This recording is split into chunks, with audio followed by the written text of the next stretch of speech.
श्री परमात्मा ने नमः सुखपूर्वक जीने की कला परम श्रद्धेय स्वामी जी श्री राम सुखदास जी महाराज के विचारों पर आधारित त्वमेव माता च पिता त्वमेव त्वमेव बंधुज सखा त्वमेव त्वमेव विद्या द्रविणवान त्वमेव त्वमेव सर्वमं देव देव राजेंद्र कुमार धवन सुखपूर्वक जीने की कला वर्तमान में लोग भिन्न भिन्न कारणों से बहुत दुखी हैं। इसलिए जब उन्हें समाचार मिलता है कि शहर में कोई ऐसा साधु ज्योतिषी अथवा तांत्रिक आया है जो दूसरों का दुख दूर कर सकता है तो वे वहीं चल पड़ते हैं। परंतु आजकल सच्चे साधु संत ज्योतिषी या तांत्रिक प्रायः मिलते नहीं। जो मिलते हैं वे केवल पैसा कमाने वाले, अपना स्वार्थ सिद्ध करने वाले ही होते हैं। किसी किसी की प्रारब्धवश झूठी प्रसिद्धि भी हो जाती है। जैसे किसी बनावटी साधु के पास 100 आदमी अपनी अपनी कामना लेकर जाए तो उनमें से 25-30 आदमियों की कामना तो उनके प्रारब्ध के कारण यूं ही पूर्ण हो जाएगी, परंतु वे प्रचार कर देंगे कि अमुक साधु की कृपा से, आशीर्वाद से ही हमारी कामना पूर्ण हुई। इस प्रकार बनावटी साधु का भी प्रचार हो जाता है। मान लें एक शहर में कोई सच्चे संत आए। वे किसी से कुछ नहीं मांगते थे, भिक्षा से जीवन निर्वाह करते थे, किसी से भी किसी प्रकार का संबंध नहीं जोड़ते थे, किसी को चेला चेली भी नहीं बनाते थे। जो उनके पास आता था उसका दुख दूर करने की चेष्टा करते थे। शहर में उनकी चर्चा फैली तो लोगों की भीड़ उमड़ने लगी। अनेक लोग उन संत के पास इकट्ठे हो गए। कुछ लोग अपना अपना दुख सुनाने लगे। वे संत प्रत्येक व्यक्ति की बात सुनकर उसका समाधान करने लगे। श्रोता महाराज जी, मैं बहुत दुखी हूँ, मेरा कष्ट कैसे दूर हो? संत देखो भाई, संसार में सुख भी है, दुख भी। आज तक एक भी व्यक्ति ऐसा नहीं हुआ जो सदा सुखी रहा हो अथवा सदा दुखी रहा हो। जैसे दिन के बाद रात और रात के बाद दिन आता ही है, वैसे ही सुख के बाद दुख और दुख के बाद सुख आता ही है। न तो सुख सदा रहता है, न दुख। इसलिए घबराओ मत, केवल इस सत्य को स्वीकार कर लो कि यह समय सदा ऐसा नहीं रहेगा। रात बीतेगी, दिन आएगा। श्रोता, परंतु वर्तमान में जो दुख है वह मुझसे सहन नहीं हो रहा है, कोई उपाय बताएं। संत, उसके लिए भगवानों से प्रार्थना करो, व्याकुल होकर भगवान को पुकारो। उन्हें पुकारने के सिवाय और कोई उपाय नहीं है। श्रोता, मैं भगवानों से प्रार्थना करता हूँ पर वे सुनते ही नहीं। संत, ऐसी बात नहीं है। सच्चे हृदय से प्रार्थना जब भक्त सच्चा गाय है, रे तो भक्तवत्सल कान में वे पहुँच झट ही जाए है। भगवान तो सबके हृदय में बैठे हैं, वे आपकी प्रत्येक प्रार्थना सुनते हैं। यद्यपि भीतर में राग द्वेष काम क्रोध मोह आदि वृत्तियां रहने के कारण सच्ची प्रार्थना होती नहीं, फिर भी बार बार प्रार्थना करते रहो। जैसे मोटर को स्टार्ट करते समय बार बार चाबी घुमाते घुमाते कभी एक ही चाबी से मोटर स्टार्ट हो जाती है, ऐसे ही प्रार्थना करते करते कभी हृदय से सच्ची प्रार्थना निकलेगी तो एक ही पुकार से काम हो जाएगा। वास्तव में भगवान वही कार्य करते हैं जिससे परिणाम में मनुष्य का हित हो। भगवान श्री कृष्ण पांडवों के मित्र थे। द्रौपदी के पुकारते ही वे प्रकट हो जाते थे, फिर भी पांडवों को कितना कष्ट भोगना पड़ा। तुम्हारा काम है कि उन्हें पुकारो। भगवान की स्मृति समस्त विपत्तियों से मुक्त करने वाली है। हरिस्मृति सर्व विपदि श्रीमद् 08-10-57। अन्य श्रोता, भगवान दुख देते ही क्यों है? सनंत, भगवान के पास दुख है ही नहीं, फिर वे दुख देंगे कैसे? दुख तो तुम्हारा अपना पैदा किया हुआ है। कर्म प्रधान विश्व करी राखा, जो जस कृसो तस फल चाखा। मानस अयोध्या 0-219। 2 भगवान तो तुम्हारे किए कर्मों का फल भुगताकर तुम्हें शुद्ध कर रहे हैं, मुक्त कर रहे हैं। भगवान आनंददाता हैं, दुखदाता नहीं। वे तो तुम्हें दुखों से छुड़ाना चाहते हैं, परंतु तुम उनसे विमुख होकर संसार में लगे हो, जो दुखालय है, दुखों का घर है। अब भैया तुम ही सोचो, तुम्हारा दुख दूर कैसे होगा? दुख भगवान द्वारा बनाई सृष्टि में नहीं है, अपितु जीव द्वारा बनाई सृष्टि में मेरापन में है। यदि जीव में मेरापन मिटा दे तो दुखों की जड़ ही कट जाएगी। परम श्रद्धेय स्वामी जी श्री राम सुखदास जी महाराज कहते थे कि त्याग करने से सुख मिलता है, यह अटकल लोगों को आती नहीं, तभी वे दुख पाते हैं। दुख से बचने का उपाय सुख नहीं है, अपितु त्याग है। अन्य श्रोता महाराज, मेरे व्यापार में निरंतर घाटा लग रहा है, आर्थिक स्थिति बहुत खराब हो गई है, क्या करूं? संत रुपयों के अभाव को हम रुपयों से मिटा लेंगे, इसके समान कोई मूर्खता नहीं है। तुम प्रयत्न मत छोड़ो, पर भैया मिलेगा वही जो तुम्हारे भाग्य में लिखा है। जो तुम्हें मिलने वाला है वह तुम्हें अवश्य मिलेगा, उसे कोई दूसरा छीन सकता ही नहीं। एक लोटे को चाहे तालाब में डुबाओ, चाहे समुद्र में, जल लोटा भर ही निकलेगा। जब दांत न थे तब दूध दियो, अब दांत भय कहा अन्न न दें। जीव बसे जल में थल में, तिनकी सुधि लेट सौ तेरे हुल हैं। जान को देत अजान को देत, जहान को देत सौ तो हूं के दे हैं। काहे को सोच करे मन मूरख, सोच करे कछु हाथ न हैं। रे श्रोता, लड़कियां बड़ी हो रही हैं, भविष्य में उनका विवाह भी करना है। कैसे होगा? संत इसके लिए चेष्टा करो, पर चिंता मत करो। ओढ़े सोह जो राम रचि राखा, मानस बाल 052। लड़कियां केवल तुम्हारे प्रारब्ध पर ही निर्भर नहीं है, उनका अपना भी प्रारब्ध है। इसलिए समय आने पर उनके प्रारब्ध के अनुसार जो मिलना है वे अवश्य मिलेगा और उनका विवाह हो जाएगा। श्रोता, बेटा मेरे प्रतिकूल चलता है, मेरी बात बिल्कुल नहीं मानता, क्या करूं? सनंत, ऐसा समझो कि वह तुम्हारे पूर्व जन्म का बाप है। उसकी बात यदि अनुचित ना हो तो मान लो, तुम्हें जो बात उचित दिखे वह उससे कह दो। अब वे माने या न माने, उसकी मर्जी। यह आग्रह छोड़ दो कि वह मेरी बात माने। जो पैमूढ़ उपदेश के होते जोग जहान, क्यों ना सुजोधन बोध के आय श्याम सुजान। फूली फरणब एत जदपि सुधा बरसाएं जल्लद, मूरख हृदय न चेत जौ गुर मिले विरंचिसम। दोहावली 483 से 484। यदि संसार में मूर्ख मनुष्य उपदेश के योग्य होते तो परम चतुर भगवान श्री कृष्ण दुर्योधन को क्यों न समझा सके। यद्यपि बादल अमृत सा जल बरसाते हैं तो भी बेंत फूलता फलता नहीं। इसी प्रकार यदि ब्रह्म के समान भी ज्ञानी गुरुवार मिल जाए तो भी मूर्ख के हृदय में ज्ञान नहीं होता भया। जब वह तुम्हारी बात मानता ही नहीं तो फिर उसे अपना बेटा मानते ही क्यों हो? उसे अपना न मानकर भगवान का मान लो, भगवान के अर्पण कर दो। अन्य श्रोता, मैंने अपने रिश्तेदारों की समय पर बहुत सहायता की, पर अब वे मेरे विरुद्ध चलते हैं। वे दूसरों के आगे मेरी निंदा करते हैं और मेरे बारे में झूठी झूठी बातें फैलाते हैं। सनंत, तुम उनकी तरफ न देखकर अपने को देखो कि कहीं तुमसे कोई गलती तो नहीं हुई है। यदि अपनी कोई गलती दिखे तो उसे दूर कर दो, और यदि अपनी कोई गलती न दिखे तो फिर दुखी होने की कोई जरूरत नहीं, प्रसन्न रहो। यह आशा मत रखो कि दूसरे तुम्हारे अनुकूल चलें, दूसरे सब हमारे अनुकूल चलें, यह संभव ही नहीं है। बड़े बड़े संत हुए, भगवान के अवतार हुए, पर उनके भी सब अनुकूल नहीं हुए। श्रोता महाराज जी, मैंने सदा दूसरों पर विश्वास किया, पर मेरे साथ सदा धोखा ही हुआ। सनंत, विश्वास करने योग्य तो केवल भगवान ही है, संसार विश्वास करने योग्य है ही नहीं। संसार पर विश्वास करोगे तो धोखा ही मिलेगा। संसार साथी सब स्वार्थ के हैं, पके विरोधी परमार्थ के हैं। देगा न कोई दुख में सहारा, सुन तू किसी की मत बात प्यारा। किससे करिए प्यार यार, खुद गरज जमाना है। सच्चा मित्र और जन्म का साथी ईश्वर सर्वाधार, राधे श्याम शरण चल उसकी, तब हो बेड़ा पार। दुखी का वही ठिकाना है, आराम के हैं सब संग साथी। जब वक्त पढ़ा तो कोई नहीं, यहाँ मतलब के हैं लोग सभी, दुनिया में किसी का कोई नहीं। संसार सेवा के योग्य है, विश्वास के योग्य नहीं। उसकी सेवा कर दो, पर विश्वास मत करो। अन्य श्रोता महाराज जी, मेरी कोई संतान नहीं है। सन में चिंता रहती है कि बुढ़ापे में हमारी सेवा कौन करेगा, कया कोई बालक गोद ले लें।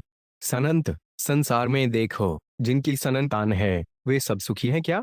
कई लोग तो अपनी संतान से इतने दुखी हैं कि सोचते हैं संतान ना होती तो अच्छा होता। क्या इस बात का तुम्हें पता है कि संतान होने से तुम सुखी हो ही जाते अथवा बुढ़ापे में तुम्हारी सेवा होती है? यदि बुढ़ापे में सबकी संतान सेवा करती तो फिर आज वृद्धाश्रम क्यों बनाए जा रहे हैं? जब अपनी संतान भी सेवा नहीं करती तो फिर गोद लिया बालक तुम्हारी सेवा करेगा, इसकी क्या गारंटी है? यदि तुम्हारे प्रारब्ध में होगा तो बुढ़ापे में तुम्हारी उन लोगों से भी अच्छी सेवा होगी जिनकी संतान है। भगवान किसी ऐसे व्यक्ति को भेज देंगे जो बेटे से भी बढ़कर तुम्हारी सेवा करेगा। अतः भविष्य की चिंता मत करो। अन्य श्रोता, मैं लंबे समय से बीमार हूँ। ऐसा लगता है कि किसी ने मेरे ऊपर तांत्रिक प्रयोग कर दिया है, कोई उपाय बताएं। संत, यदि कोई तांत्रिक प्रयोग करता है तो उसका असर हम पर तभी पड़ता है जब हमारे प्रारब्ध में वैसा हो। दूसरा तो केवल उसमें निमित्त बनता है। यदि हमारे प्रारब्ध में ना हो तो हमें कष्ट पहुंचाने की किसी में ताकत है ही नहीं। यदि तुम बीमार रहते हो तो यह तुम्हारा प्रारब्ध है, पुराने कर्मों का फल है, और दूसरे तांत्रिक प्रयोग करने वाले का यह नया कर्म है, नया पाप है, जिसका फल उसे भविष्य में भुगतना पड़ेगा। यह याद रखो कि दूसरा कोई भी व्यक्ति तुम्हें सुख या दुख नहीं पहुंचा सकता। सुख से दुख से न को उपि दाता परो ददातीति कुबुद्धि रेशा। अहन करोमीति वृथाभिमान है स्वकर्म सूत्रे ग्रथितो हि लोके। अध्यात्म रामायण 2:6। सुख या दुख को देने वाला कोई और नहीं है, कोई दूसरा सुख दुख देता है, यह समझना कुबुद्धि है। मैं करता हूँ, यह वृथा अभिमान है, क्योंकि लोग अपने अपने कर्मों की डोरी से बंधे हुए हैं। काहु न कोट सुख दुख कर दाता, निज कृत कर्म भोग सब भ्राता। मानस अयोध्या 092। श्रोता महाराजी, मैं बहुत दुखी हूँ, मुझसे दुख सहा नहीं जाता और मेरे मन में आत्महत्या करने की आती है। संत, आत्महत्या करने से तुम अपने कर्म के भोग से बच नहीं सकते, पूर्वकृत कर्मों का फल तो भोगना ही पड़ेगा। आत्महत्या रूप से एक नया पाप और हो जाएगा, कारण कि आत्महत्या करने से एक मनुष्य की हत्या करने का पाप लगता है। याद रखो कि आत्महत्या करने से तुम्हारा शरीर मरेगा, तुम नहीं मरोगे, क्योंकि जीवात्मा अमर है। अतः आत्महत्या करने से शरीर तो मर जाएगा, पर तुम दुख से छूटने की अपेक्षा और अधिक दुखी हो जाओगे और प्रेत योनि में भटकते रहोगे, नरकों में तड़पते रहोगे। अभी जो दुख है वे आगे मिट भी सकता है और तुम भविष्य में सुखी भी हो सकते हो। अंधेरी रात बीतने पर सूर्य का उदय भी हो सकता है, अतः अभी निराश ना होकर नई सुबह की प्रतीक्षा करो। अन्य श्रोता महाराज, मैं पारिवारिक समस्याओं से बहुत दुखी हूँ, कोई उपाय बताएं। संत, दुख का मूल कारण है ममता।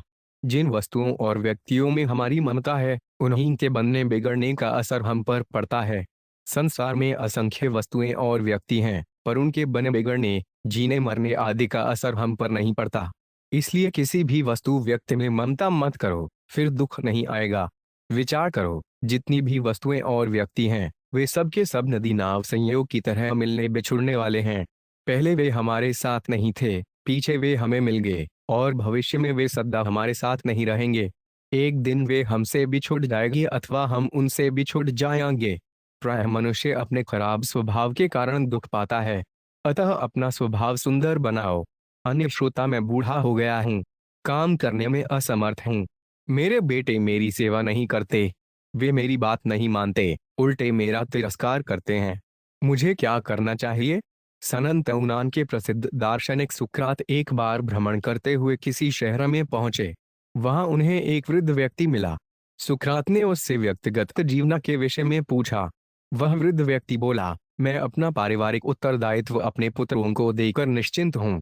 वे जो कहते हैं कर देता हूँ, जो खिलाते हैं खा लेता हूँ और अपने पौत्र पौत्रियों के साथ हंसता खेलता रहता हूँ। बच्चे कुछ भूल करते हैं तो भी चुप रहता हूँ, मैं उनके किसी कार्य में बाधक नहीं बनता। पर जब कभी वे परामर्श लेने आते हैं, तब मैं अपने जीवन के सारे अनुभवों को उनके सामने रखकर जीवन में की हुई भूल से उत्पन्न दुष्परिणामों की ओर से उन्हें सचेत कर देता हूँ। वे मेरी सलाह पर कितना चलते हैं, यह देखना और अपना मस्तिष्क खराब करना मेरा काम नहीं है। वे मेरे निर्देशों पर ही चलें। यह आग्रह मैं नहीं रखता। परामर्श देने के बाद भी यदि वे भूल करते हैं तो मैं चिंतित नहीं होता। उस पर भी यदि वे पुनः मेरे पास आते हैं तो मेरा द्वार सदैव उनके लिए खुला रहता है। मैं पुनः उचित सलाह देकर उन्हें विदा करता हूँ। वृद्ध की बात सुनकर सुकरात बहुत प्रसन्न हुए और बोले कि इस आयु में जीवन कैसे जिया जाए, यह आपने भली भांति समझ लिया है। अन्य श्रोता, घर में बहुत कष्ट आते हैं। एक ज्योतिषी ने बताया कि मेरी ग्रह दशा खराब चल रही है। किसी ने बताया कि मेरे मकान में वास्तु दोष है। एक पंडित जी ने पितृदोष बताया है। मैंने सब उपाय कर लिए, अपना मकान भी वास्तु के अनुसार ठीक करा लिया, पर स्थिति में सुधार नहीं हुआ। अब कृपा करके आप ही बताएं कि मैं क्या उपाय करूं? संत, भैया, मकान ठीक कराने से वास्तु दोष तो दूर हो गया, पर प्रारब्ध दोष दूर नहीं हुआ। मूल में सब प्रारब्ध का ही भोग है। एक श्लोक आता है, वैद्या वदंती कपिता मृदु विकारान ज्योतिर्विंदो ग्रह परिवर्तयन्ति भूताभिषण इति भूतविदो वदंती प्रारब्ध कर्म बलवन मुनियो वदंती। रोगों के उत्पन्न होने में वैद्य तो कफ, पित्त और वात को कारण मानते हैं। ज्योतिषी लोग ग्रहों की गति को कारण मानते हैं। प्रेत विद्या वाले भूत प्रेतों के प्रविष्ट होने की कारण मानते हैं, परंतु मुनि लोग प्रारब्ध कर्म को ही बलवान कारण मानते हैं। प्रारब्ध खराब हो तो ग्रह भी खराब हो जाते हैं, मकान भी खराब मिलता है, मित्र भी शत्रु हो जाते हैं, लाभ की जगह भी नुकसान हो जाता है। इसलिए अपनी ओर से दुख निवारण का उपाय करना तो ठीक है, पर उपाय करने पर भी परिस्थिति न बदले तो उसे भगवान की मर्जी अथवा होनहार समझकर संतोष करना ही अच्छा है। संतों का दिया यह महामंत्र भी भली भांति ग्रहण कर लो, करने में सावधान और होने में प्रसन्न। अन्य श्रोता, मेरा जवान बेटा मर गया है, उसके शोक में मैं रात दिन डूबा रहता हूँ। मेरा जीवन अंधकारमय हो गया है। सनंत पुत्र पहले नहीं था, पीछे आया, अब वे चला गया तो तुम वहीं के वही पहले जैसे रह गए। पुत्र के जाने का जो दुख होता है वे मोह से होता है। संत रजबजी एक गांव से दूसरे गांव जा रहे थे। रास्ते में उन्हें एक रसा नीचे पड़ा हुआ मिल गया। उसे उठाकर उन्होंने अपने कंधे पर रख लिया। जब गांव पहुंचे तो देखा कि रसा कंधे पर नहीं था, रास्ते में ही कहीं गिर गया। वे बोले, पहले जैसा मन कर ले भाया, रजब रसा मूंज का पाया न पाया। संसार का कोई भी संबंध सदा रहने वाला नहीं है। सभी संबंध मिलने और बिछुड़ने वाले हैं। हाँ, जिसका संयोग हुआ है उसका वियोग अवश्य भावी है। अतः जो भी संबंध हैं उनके प्रति अपने कर्तव्य का पालन कर दे, उनकी सेवा कर दे, पर बदले में कोई आशा न रखे। कोई आज गया, कोई कल गया, कोई जामनहार तैयार खड़ा, नहीं कायम कोई मुकाम यहाँ, चिरकाल से यही रिवाज रही। 28/5 रजब रोवे कौन को, हंसे सु कौन विचार, ये सुआवन के नहीं रहे सुजामनहार। पिछले जन्म में तुम्हारे कई पुत्र हुए होंगे, अब उनकी स्मृति याद भी है क्या? जैसे उनकी अब स्मृति नहीं है, वैसे ही इस जन्म के पितृ की भी स्मृति नहीं रहेगी। संसार में प्रतिदिन असंख्य मनुष्य मरते हैं। जो मरते हैं वे किसी न किसी के बेटे ही होते हैं। फिर उनका शौक तुम्हें क्यों नहीं होता? इसलिए नहीं होता कि उनमें तुम्हारी ममता, अपनापन नहीं है। वास्तव में अपनी ममता ही दुख देती है। भागवत में कथा आती है कि जब राजा चित्रकेतु का इकलौता पुत्र मर गया तब उन्हें बड़ा शौक हुआ। उनका शौक दूर करने के लिए महर्षि अंगिरा और देवर्षि नारद जी आए और उन्हें उपदेश दिया। फिर भी चित्रकेतु का शौक नहीं मिटा। तब नारद जी ने अपनी योग शक्ति से उनके पुत्र की जीवात्मा को बुलाया और उससे कहा कि देखो, तुम्हारे पिताजी कितने दुखी हो रहे हैं और तुम इन्हें छोड़कर चले गए। पुत्र बोला, कौन किसका पुत्र है और कौन किसका पिता? मैंने अब तक न जाने कितनी योनियों में जन्म लिया है और उन सब योनियों में मेरे माता पिता हुए हैं। मैं उनमें से किस किस को अपने माता पिता मानूं? ये तो केवल मुझ में ममता के कारण दुखी हो रहे हैं। श्रीमद्भागवत स्कंद 6 अध्याय 15 से 16। संसार के सभी संबंध ऋणानुबंध से अर्थात कर्जा उतारने अथवा कर्जा वसूलने के लिए हैं। पुत्र आता है तो वह भी पूर्व जन्म के संबंध से लेने के लिए अथवा देने के लिए आता है। पुत्र के साथ जो लेन देन का संबंध था वह पूरा होते ही वह चला गया। इसमें शौक ऐसा? परम श्रद्धेय स्वामी जी श्री रम सुखदास जी महाराज एक सच्ची घटना सुनाया करते थे। एक मारवाड़ी सज्जन था। वह पैसों के लिए बंबई गया, पर बहुत जल्दी वापस आ गया और सब कर्जा चुका दिया।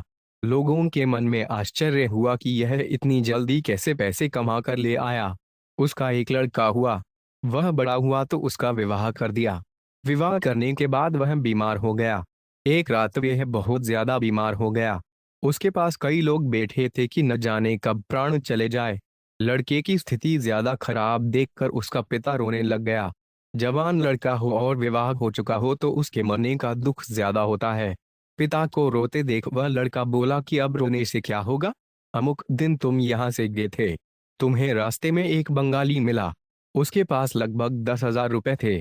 बीच के एक स्टेशन में ठहरना पड़ा तो उसके साथ रात में तुम एक भड़भुजारी के घस में ठहरे।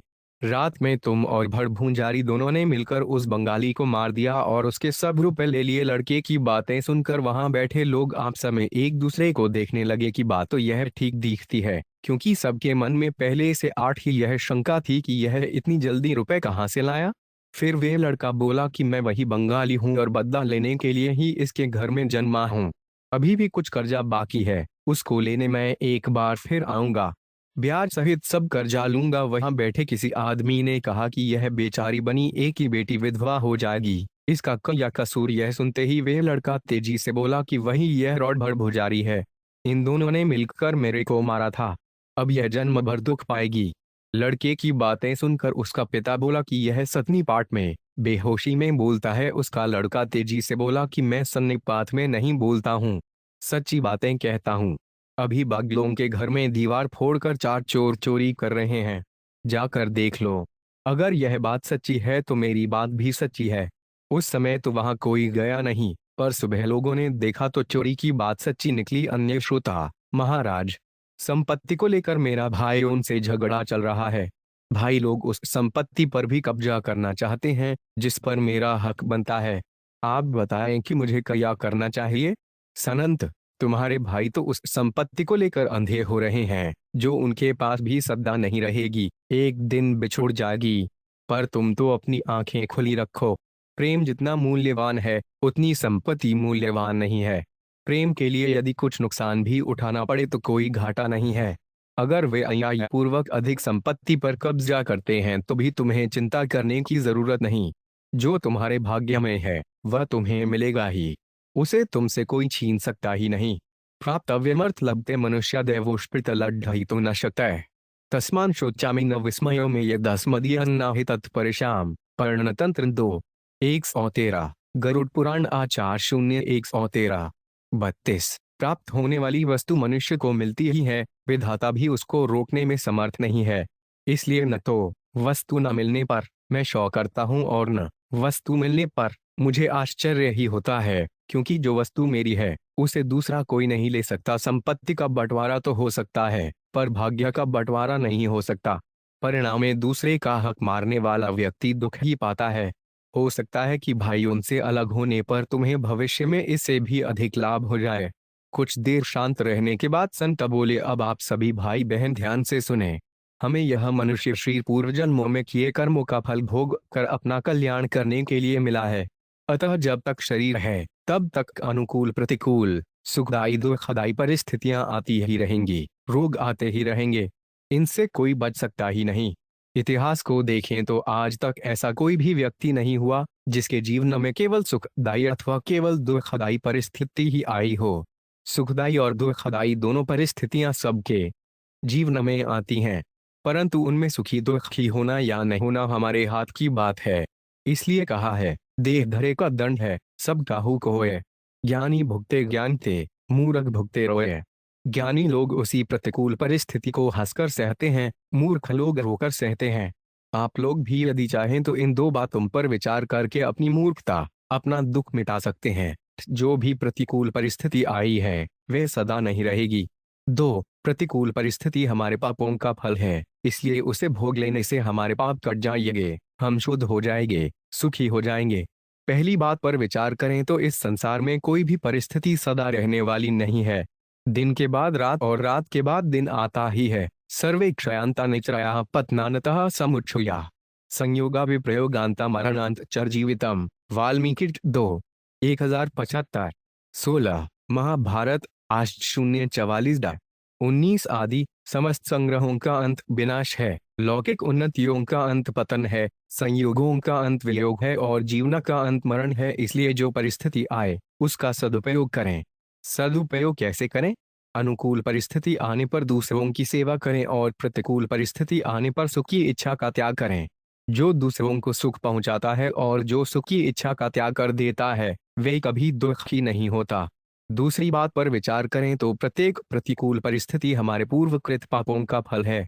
अपने पापों का फल तो हमें भोगना ही पड़ेगा, चाहे वर्तमान में भोगे या भविष्य में। अवश्य में भोक्तव्यं कृतं कर्म शुभाशुभम न भुक्त चेते कर्म जन्म कोटिष्ठर्पी। नारद पुराण पूर्व 031 63 से 70 ब्रह्मजयवर्त श्री कृष्ण 85 36। अपने किए हुए अच्छे और बुरे कर्मों का फल अवश्य ही भोगना पड़ता है। कोई भी कर्म 100 करोड़ कल्पों में भी बिना भोगे नष्ट नहीं होता। यदि अपने पापों का फल हम अभी नहीं भोगेंगे तो भविष्य में ब्याज सहित उनका फल भोगना पड़ेगा। योगीराज श्री श्यामाचरण लाहिड़ी एक दिन अपने सेवक कृष्णाराम के साथ कहीं जा रहे थे। अचानक योगीराज ने अपने सेवक से कहा, कृष्णाराम, कपड़ा फाड़ो। सेवक उनकी बात को ठीक समझ नहीं पाया। कुछ ही देर में पास के मकान की छत से एक ईंट आकर योगीराज के पैर पर गिरी। पैर की अंगुली से खून बहने लगा। सेवक ने तुरंत कपड़ा फाड़कर अंगुली में बांध दिया। फिर सेवक ने पूछा कि महाराज, यदि आपको पहले ही पता था कि पैर पर ईंट गिरेगी तो फिर आप दूर हट क्यों नहीं गए? योगीराज ने मुस्कुराते हुए उत्तर दिया कि कृष्णाराम, यदि मैं दूर हट जाता तो प्रारब्ध का यह भोग मुझे आगे चलकर ब्याज सहित चुकाना पड़ता।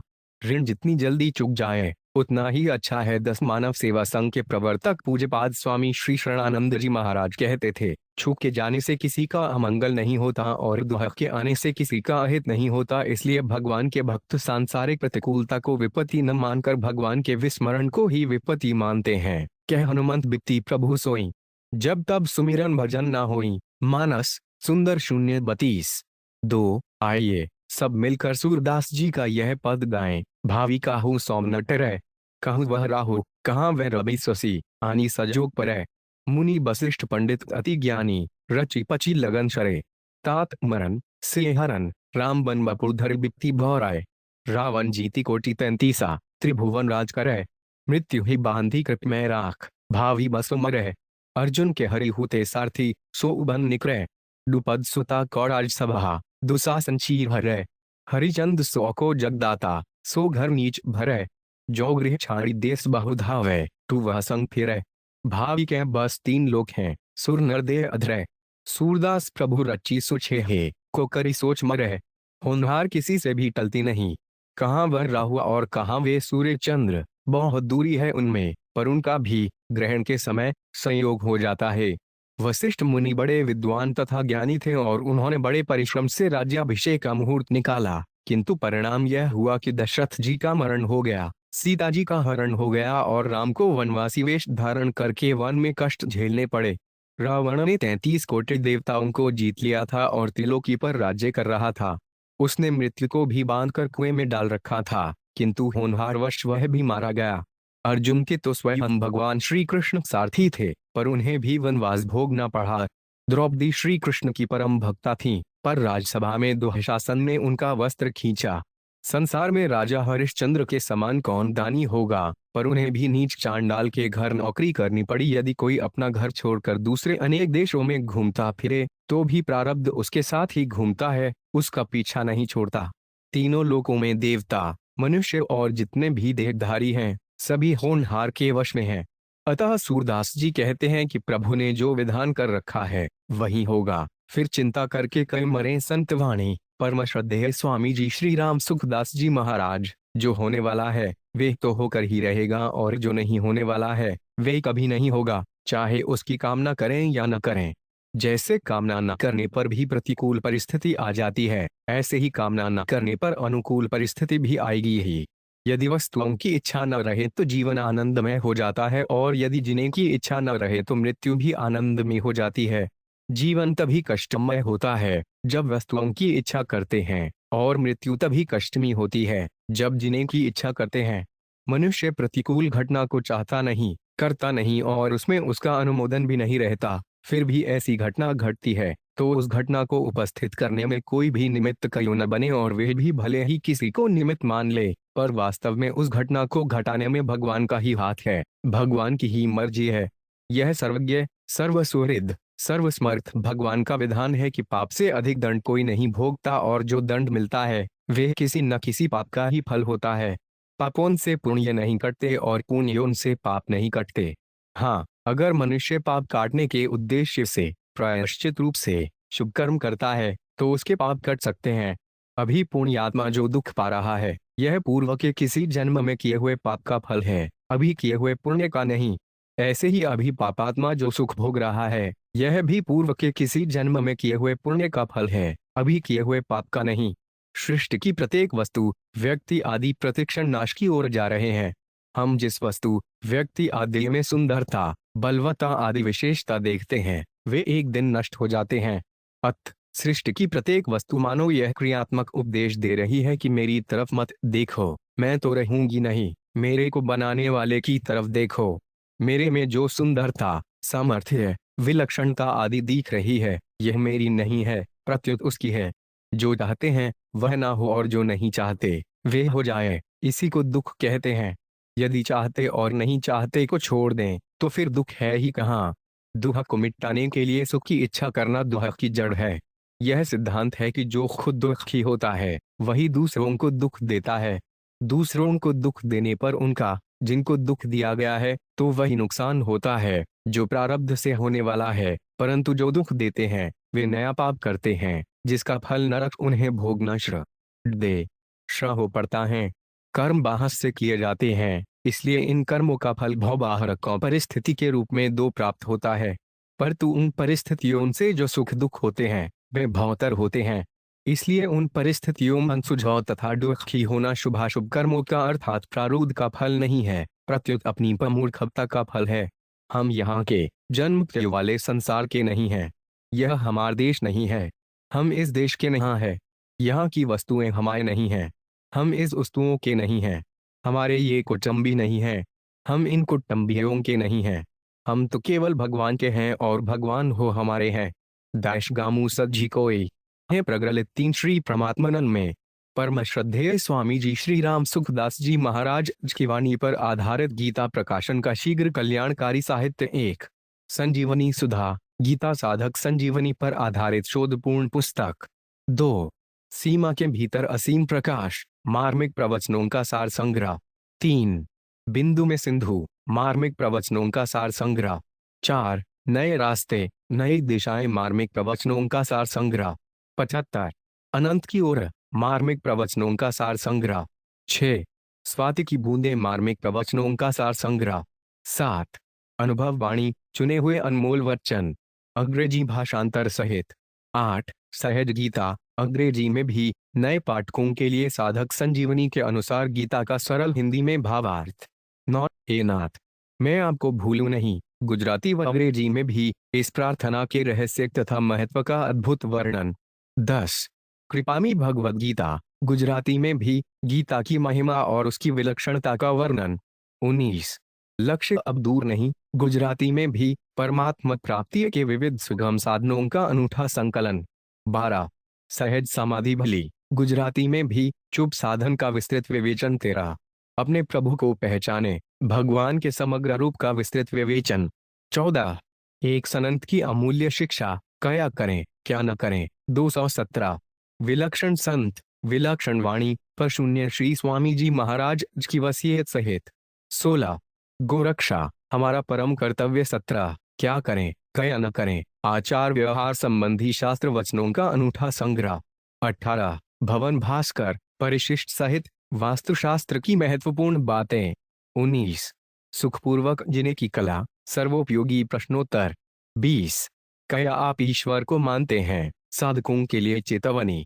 29 बोलने वाली श्रीमद्भगवद्गीता अर्थ सहित इसे पढ़ने के साथ साथ शुद्ध उच्चारण में सुन भी सकते हैं 22 ग्लोब गीता आकर्षक ग्लोब के आकार में संपूर्ण गीता गीता प्रकाशन कार्यालय माया बाजार पश्चिमी फाटक गोरखपुर 2,73,004 0 प्रथम 0